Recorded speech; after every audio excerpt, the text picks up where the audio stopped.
In June 1965, Eve Cooper's Life Extension Society Les offered the opportunity to preserve one person free of charge, stating that the Life Extension Society now has primitive facilities for emergency short-term freezing and storing our friend, the large homie other man. LES offers to freeze free of charge the first person desirous and in need of cryogenic suspension.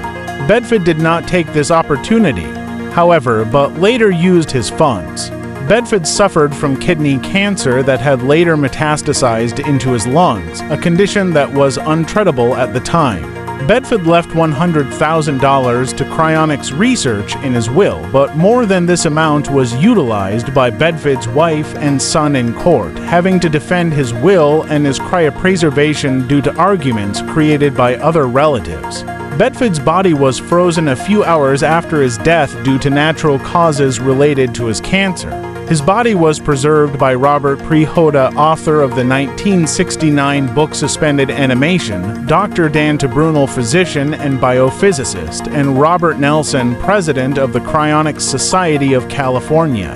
Nelson then wrote a book about the subject titled We Froze the First Man. Compared to those employed by modern cryonics organizations, the use of cryoprotectants in Bedford's case was primitive. He is injected with a solution of 15% dimethyl sulfoxide and 85% Ringer's solution, a compound once thought to be useful for long-term cryogenics, so it is unlikely that his brain was protected.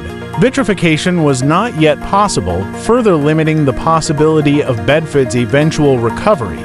In his first suspended animation stages, his body was stored at Edward Hope's cryocare facility in Phoenix, Arizona for 2 years, then in 1969 moved to the Galiso facility in California.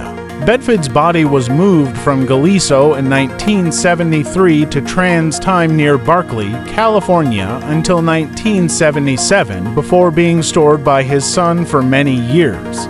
Bedford's body was maintained in liquid nitrogen by his family in Southern California until 1982, when it was then moved to Alcor Life Extension Foundation and has remained in Alcor's care to the present day.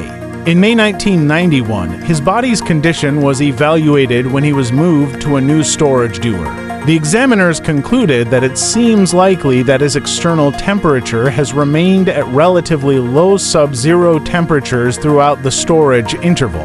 The date of Bedford's cryopreservation, January 12th, is now known as James Bedford Day and is celebrated every year.